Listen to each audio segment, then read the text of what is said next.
reminding your players to check their thermostat. Now, what does that mean? We know that once the game starts, once they cross the lines, there's always a tendency to rev up, to get a little bit too excited, right? From a cardio standpoint, the heart starts beating, right? We know the computer, the brain, right? Ideas start swirling around. How many times have we heard, really at the highest level, the better players learn how to slow the game down, right? You slow the game down by really slowing your insides down. Many times just simply listening to yourself breathe, and we'll talk about some breathing techniques that are going on.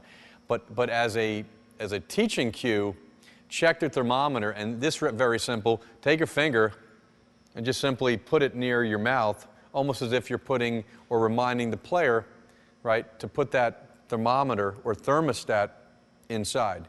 You see a player starting to rev up just a little bit.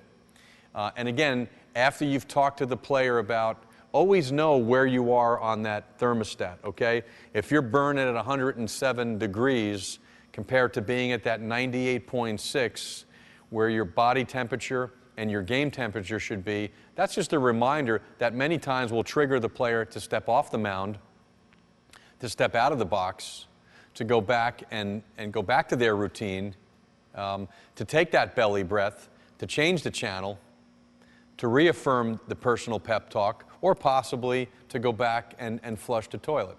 So again, in the training environment, again, whether it's in the middle of summer camp, in ice ball, in a rookie class, in an individual lesson, use the teacher. Billy, right? As silly as that sounds, I mean, I don't want you to suck the thumb. You don't have to put your hand in your mouth. Just simply take a finger, right? And that's your reminder to let the player know he needs to be more aware, or she needs to be more aware of where that thermostat is, that he or she is getting too hot. Or many times you'll see a player that is 67 degrees, is almost ready, to be dead cold.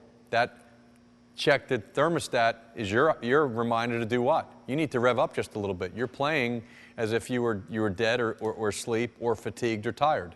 And as we said before, there will be some times and days in which the player will come here tired, will come here ornery. They had a bad day. That's where the self-motivation, right? That's where that discipline that we can talk about, but it's really going to be up to them to get through that time frame. And many times, check the thermometer, right, is your way of reminding them, right? You either need to bring it up or you need to be bringing it down just a little bit.